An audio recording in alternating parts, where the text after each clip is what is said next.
Ça fait des mois, sinon des années qu'on ne fait plus l'amour. Il y a quelque chose qui est arrivé en quelque part.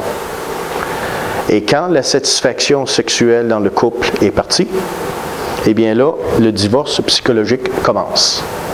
C'est-à-dire qu'on fait chacun sa vie, parfois plus ou moins en paix, et chacun a sa vie, ses petites affaires, ses petits oignons, ses propres amis.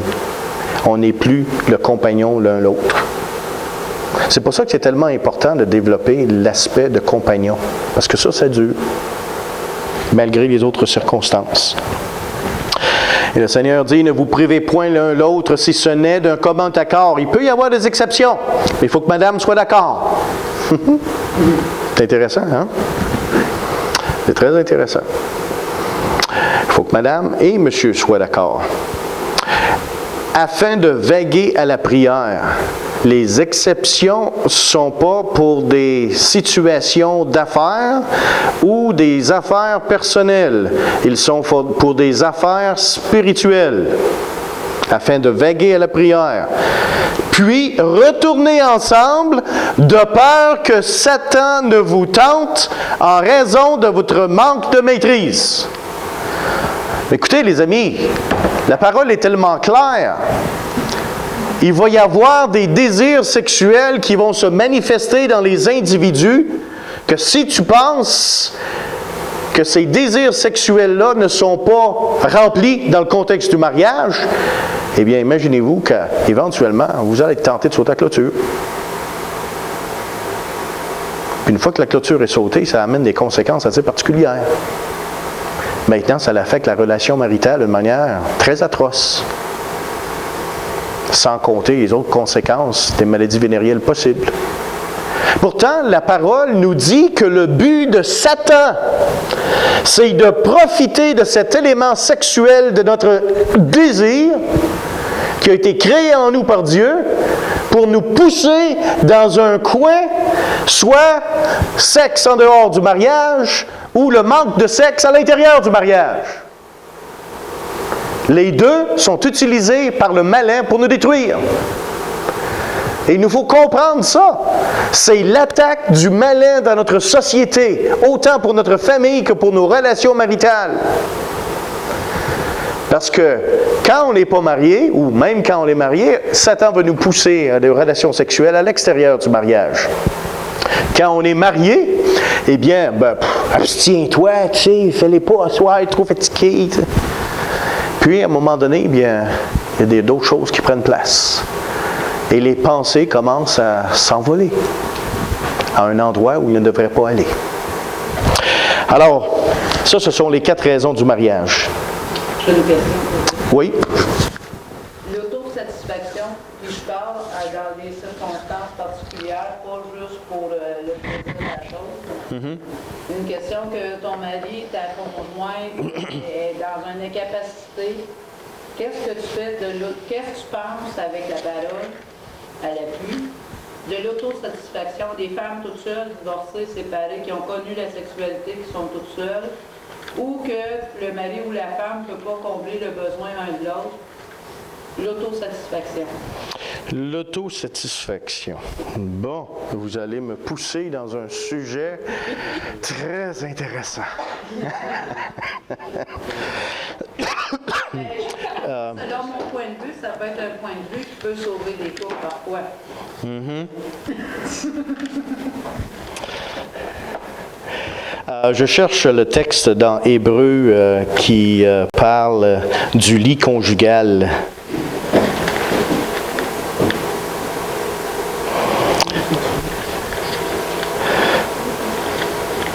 Oh, Hébreux 13. Je crois que c'est Hébreux 13, verset 4. Oui. Voilà. Hébreux chapitre 13. La Bible a des réponses, les amis.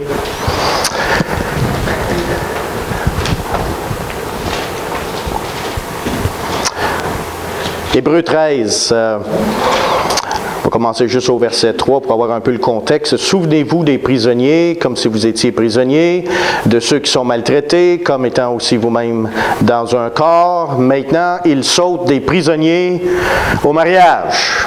Ah, il faisait un peu de coq à l'angle, là. Hébreux chapitre 13, verset 3, j'ai tout le temps trouvé ça très intéressant. Il parle des prisonniers, puis de se rappeler d'eux autres. Puis le verset suivant, il saute directement au mariage, dans le lit conjugal. Il faut le faire, hein? Des fois, c'est à se demander s'il n'y a pas de relation entre les prisonniers et le lit conjugal. Mais en tout cas, l'auteur nous dit au verset 4 que le mariage soit honoré de tous et le lit conjugal exempt de souillure. Car Dieu jugera les débauchés et les adultères. Ne vous livrez pas à l'amour de l'argent, etc. Maintenant, on fait quoi avec le verset 4? OK? Ça devrait être non. Moi, je pense que ça devrait être oui, qualifié. OK. Oui, qualifié. Pourquoi? Parce qu'une des choses qu'on va voir dans le cours, lorsqu'on va arriver à la sexualité, en passant, oui, on en a parlé de manière assez explicite. Vous êtes tous des adultes, alors c'est bien, je me sens confortable. Et qu'est-ce qui est intéressant ici, c'est que le lit conjugal, que le mariage soit honoré de tous et le lit conjugal exempt de souillure. Ça veut dire quoi, exempt de souillure? Par exemple, tu ne peux pas amener une troisième personne dans le lit conjugal. Ça serait une souillure. OK? Le mari ne peut pas bénéficier des prostituées, puis après ça, revenir à la maison. Ça, c'est une autre souillure. Mais à l'intérieur et dans le contexte du mariage et de la sexualité, ce que la femme et l'homme sont d'accord de pratiquer entre eux. Et si le mari est parti et qu'il a besoin d'autosatisfaction afin d'éviter l'impudicité, bien évidemment, sa femme devrait être d'accord, va dire « OK, chérie, voici ». C'est intéressant, dans le livre de Proverbes, l'homme était parti avec le sac. Et il revenait à la maison, il remettait le sac à sa femme. Ça, c'était le sac de ses éjaculations qu'il remettait à sa femme pour démontrer qu'il n'avait pas commis l'adultère lorsqu'il était parti en voyage. Bonjour, chérie!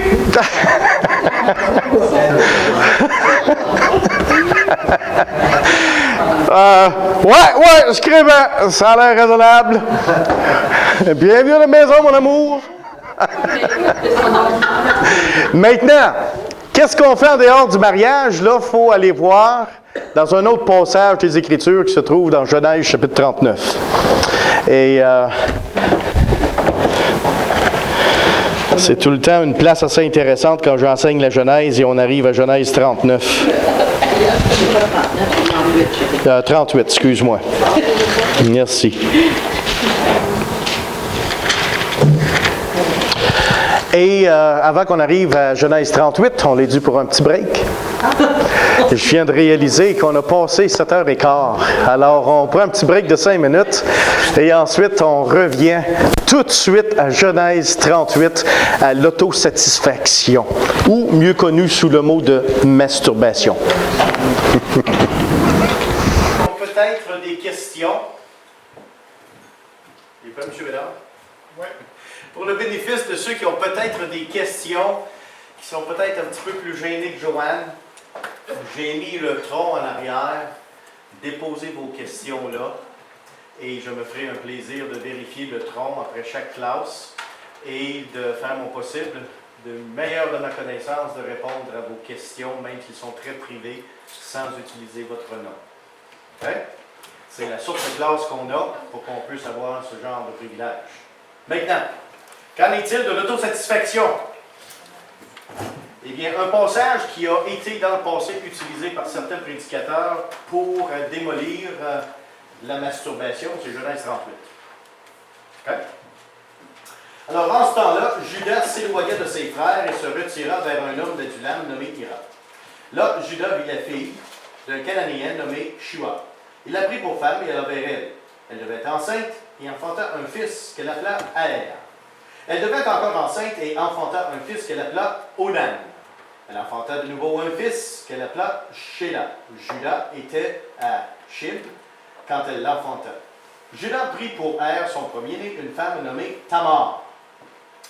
Premier-né de Judas, était méchant aux yeux de l'Éternel, et l'Éternel le fit mourir. Jusqu'à là, ça va? Ça serait intéressant si le Seigneur agirait de la même manière envers les hommes méchants. Ça libérait bien les femmes, hein? Seigneur, occupe-toi donc de monsieur là-bas, là, tu sais. T'es en train de faire souffrir sa femme de lui. Alors Judas dit à Onan, va vers la femme de ton frère, prends-la comme beau-frère et suscite une postérité à ton frère. Onan, sachant que cette postérité ne serait pas à lui, se souilla à terre. Et c'est ce que nous appelons coitus interruptus. Se souilla à terre lorsqu'il alla vers la femme de son frère, afin de ne pas donner de postérité à son frère. Ce qui le faisait déplu à l'Éternel, et il le fit aussi mourir.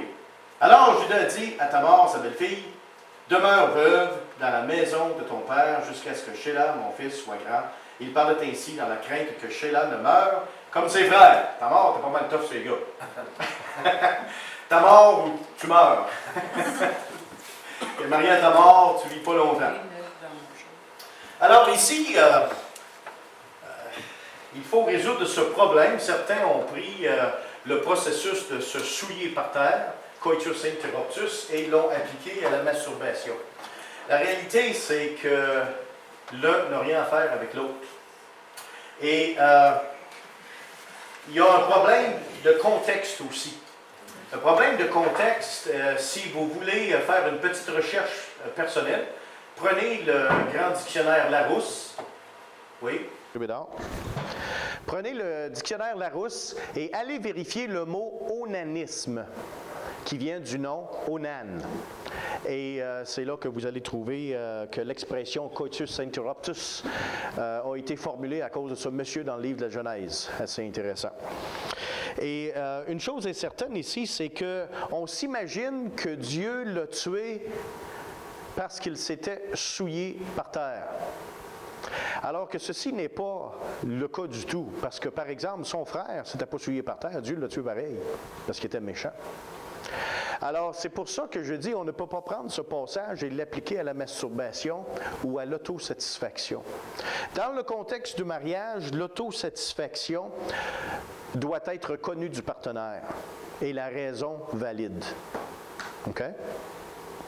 Dans un contexte autre que de mariage, femme célibataire, femme divorcée et ces choses-là, la chose que je vous dirais est ceci. Ce qu'il faut faire attention, c'est les pensées.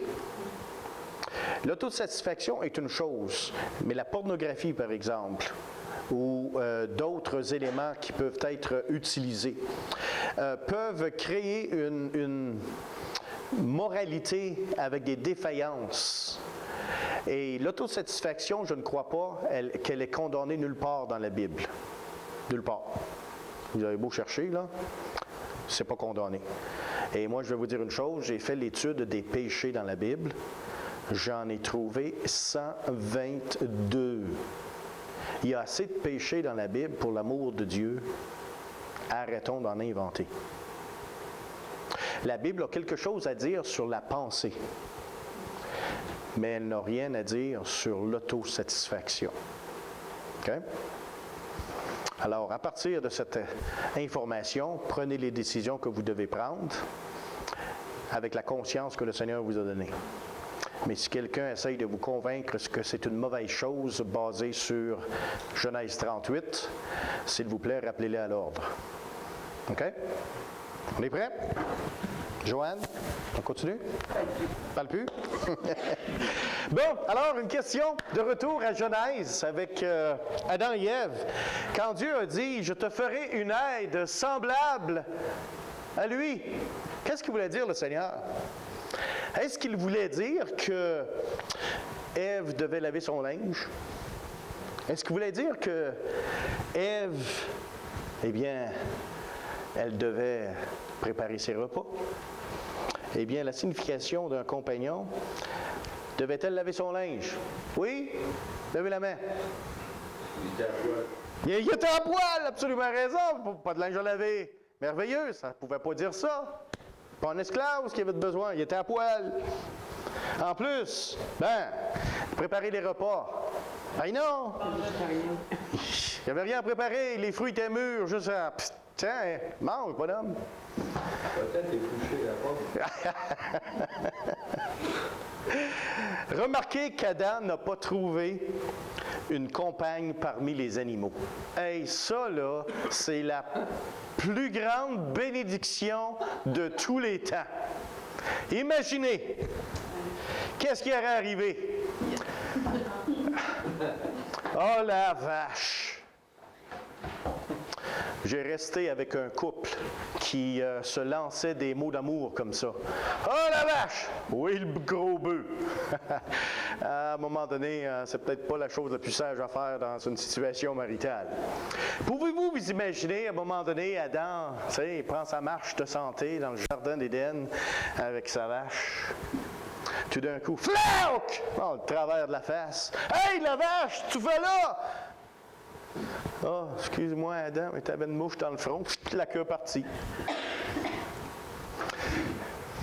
Hey, la vache!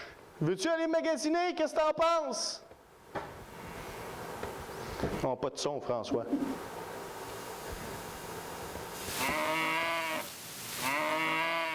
Ça veut-tu dire oui? Ben si ça veut dire non, ça.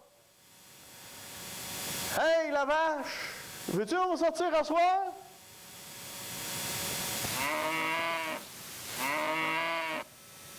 Ben là, regarde, c'est une vache. Peut-être qu'il n'aurait pas choisi une vache, mais la charmante guenon. Ah ben là, par exemple, hey, avec un petit bleu au-dessus des yeux. Mais la guenon, elle a un problème. Elle aurait pété le budget familial mensuel juste sur des lames de rasoir.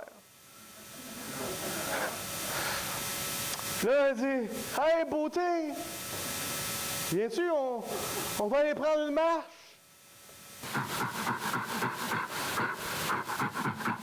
Oh, conversation intéressante! Conversation intéressante! Hey, mon amour, peux-tu tenir ma main?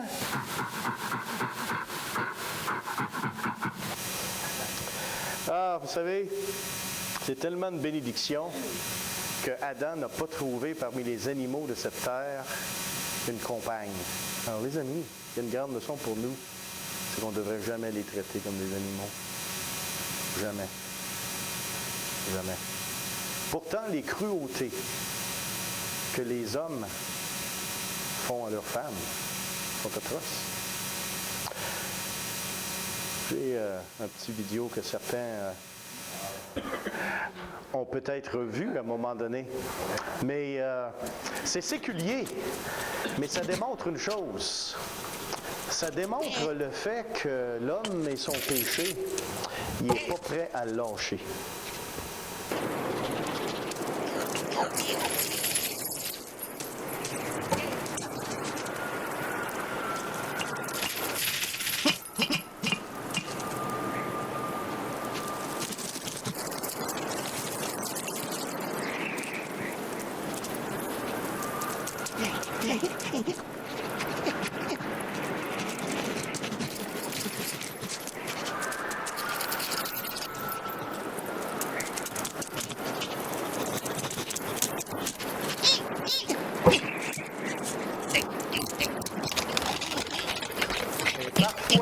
Le plus petit péché peut causer une réaction énorme que vous n'avez jamais entrevue.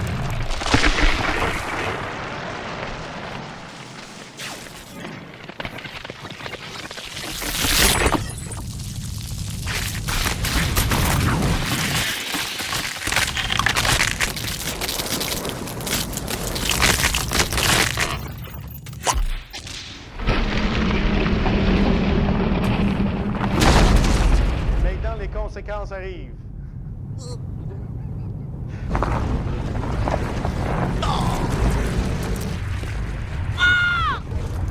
J'ai oublié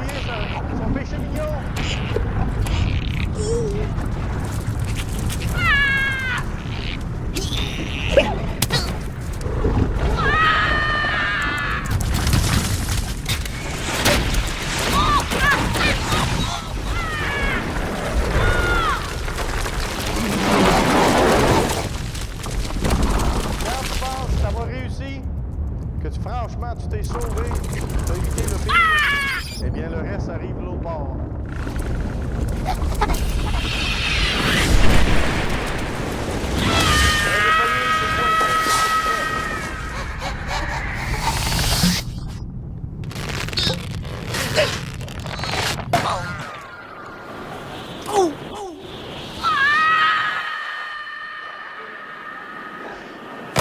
Les conséquences, tu peux ici, arrête jamais. Ça s'en va de mal en pis.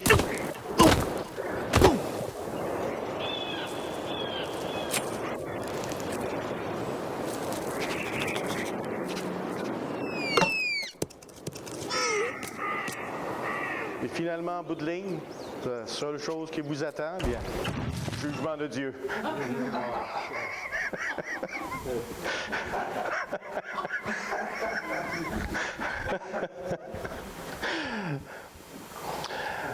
Vous pensez des fois que la réalité est différente de nos jours, même parmi les vieux couples? Eh bien, je vous ai envoyé une petite vidéo, certains ne l'ont peut-être pas visionné.